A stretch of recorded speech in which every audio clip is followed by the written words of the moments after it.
بلوچستان کی سرزمین ایک ایسی جگہ جہاں کے باسیوں کی عزت اور غیرت ہی ان کی زندگی کا سب سے بڑا اثاثہ ہے۔ یہاں کے لوگ اپنی زمین اور روایات سے محبت کرتے ہیں اور اسی محبت میں وہ اپنی جان دینے کو بھی تیار رہتے ہیں۔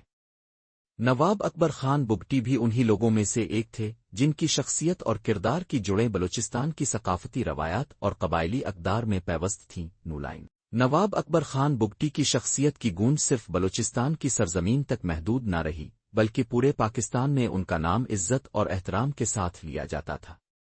وہ اپنے قبیلے کے لیے ایک مثالی رہنما تھے جو اپنے لوگوں کی فلاح و بہبود کے لیے ہر ممکن کوشش کرتے تھے۔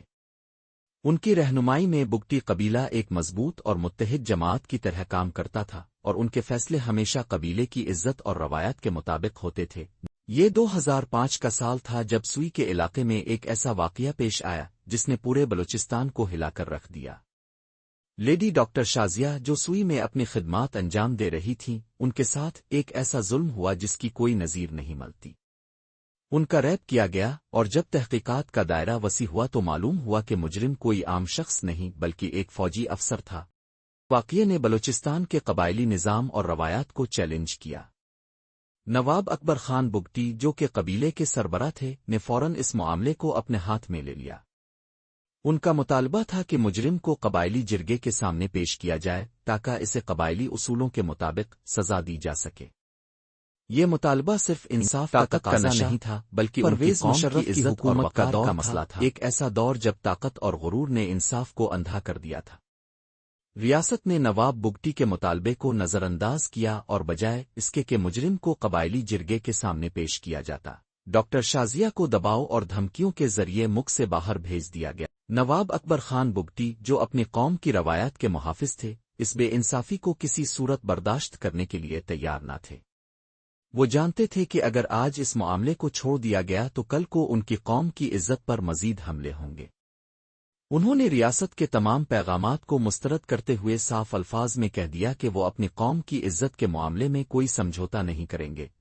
عزم کی جنگ نواب بگٹی کے انکار کے بعد حالات تیزی سے خراب ہونے لگے۔ ریاست نے نواب بگٹی کو دبانے کے لیے اپنی طاقت کا استعمال شروع کر دیا۔ پرویز مشرف کی حکومت نے نواب بگٹی کو پیچھے ہٹانے کے لیے ہر ممکن کوشش کی لیکن نواب صاحب اپنے عزم پر قائم رہے۔ وہ جانتے تھے کہ یہ جنگ صرف ایک فرد قبیلے کی نہیں بلکہ پوری بلوچ قوم کی عزت کی جنگ ہے۔ نولائن نواب اکبر خان بگٹی نے فیصلہ کر لیا کہ وہ اس جنگ میں اپنی جان دینے کو بھی تیار ہیں لیکن اپنی قوم کی عزت پر کوئی آنچ نہیں آنے دیں گے۔ انہوں نے اپنے ساتھیوں کے ساتھ پہاڑوں کا رخ کیا جہاں سے انہوں نے ریاست کے خلاف جدوجہد شروع کر دی۔ ریاست کا حملہ پرویز مشرف پر سوئی کے دورے کے دوران راکٹ لانچر سے حملہ ہوا جس نے ریاست کو اور بھی زیادہ مشتعل کر دیا۔ ریاست نے نواب بگٹی کے خلاف سخت کارروائی کرنے کا فیصلہ کیا اور ان کے خلاف ایک بڑا آپریشن شروع کر دیا۔ نواب اکبر خان بگٹی جانتے تھے کہ ریاست کی طاقت کے سامنے ان کے وسائل کم ہیں لیکن ان کا عزم اور غیرت ان کے ساتھ تھی۔ ایک دن آیا جب پوری قوم نے اخبار کی ہیڈ لائنز میں یہ خبر پڑھی کہ نواب اکبر خان بگٹی اپنے ساتھیوں کے ساتھ شہید ہو گئے۔ یہ خبر پوری قوم کے لیے ایک دھچکے سے کم نہ تھی لیکن خاص طور پر بلوچ قوم کے لیے یہ ایک ایسا زخم تھا جو آج تک ہرا ہے۔